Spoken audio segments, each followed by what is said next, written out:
Scorrano is a nice small town in Apulia, located in the province of Lecce.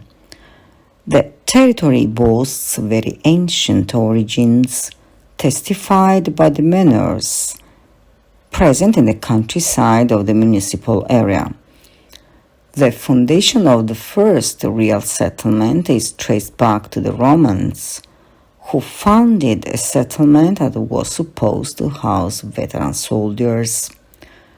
Over the centuries, Normans, Swabians, Angevin, and Aragonese have alternated in the domination of this fortified village, which in medieval times included the area of the historic center, from Porta Terra along all of today's Corso Umberto, and from the neighborhoods where stands the Church of Transfiguration or the Church of Santa Domenica, up to the opposite side.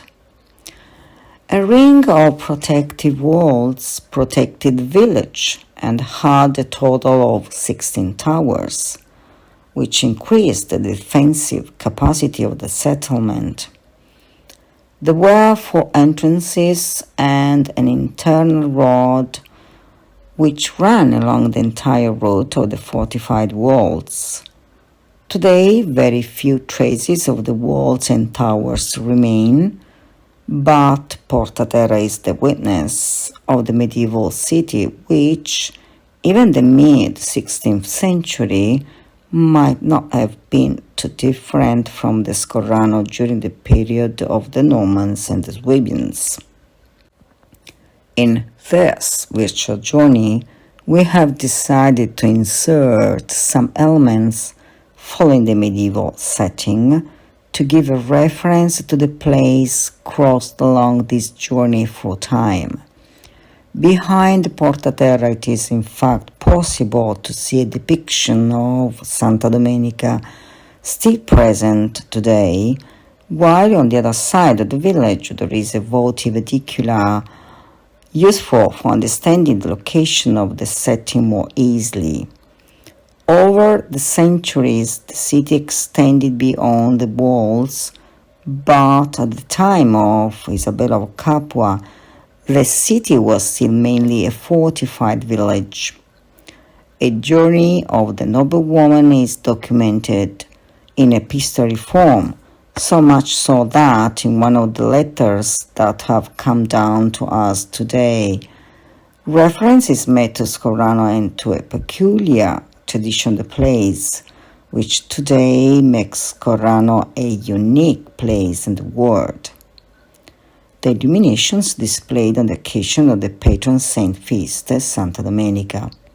The Luminarie are real sculptures adorned with the colored lights, which over time have acquired increasingly complex and artistic forms, so much so that they are exported all over the world for their beauty and their particularity. The high demand for illuminations comes from all over the world, the local artisans who export the increasingly appreciated art of Scorrano. Before the plague epidemic of 1600, there is a certain evidence of wooden sculpture used by the people of Scorrano, as shown by the letters of Contile, who in a letter dated 23rd July 1549 refers to a trip by Princess Isabella of Capua visiting Scorrano. In the letter, Contile speaks of triumphal arches with Latin writings and paintings as a form of finishing architecture peculiar to the village. The tradition of Luminaria saw its explosion thanks to the cult and celebrations of Santa Domenica starting from 1600. Let's try to understand the origins of the Luminaria. The cult of Santa Domenica and the illuminations of Scorrano are a combination that for centuries has testified to the splendor of this place and its artists. Since 1600, when Santa Domenica appeared in a dream to an old woman to whom she said she would protect the inhabitants from a terrible plague epidemic. This announcement took place near Porta Terra, where the old lady was sitting. The woman should have communicated the decision to the archpriest of Scorrano, and for each healed, the Scorrano families should have lit an oil lamp as a sign of devotion.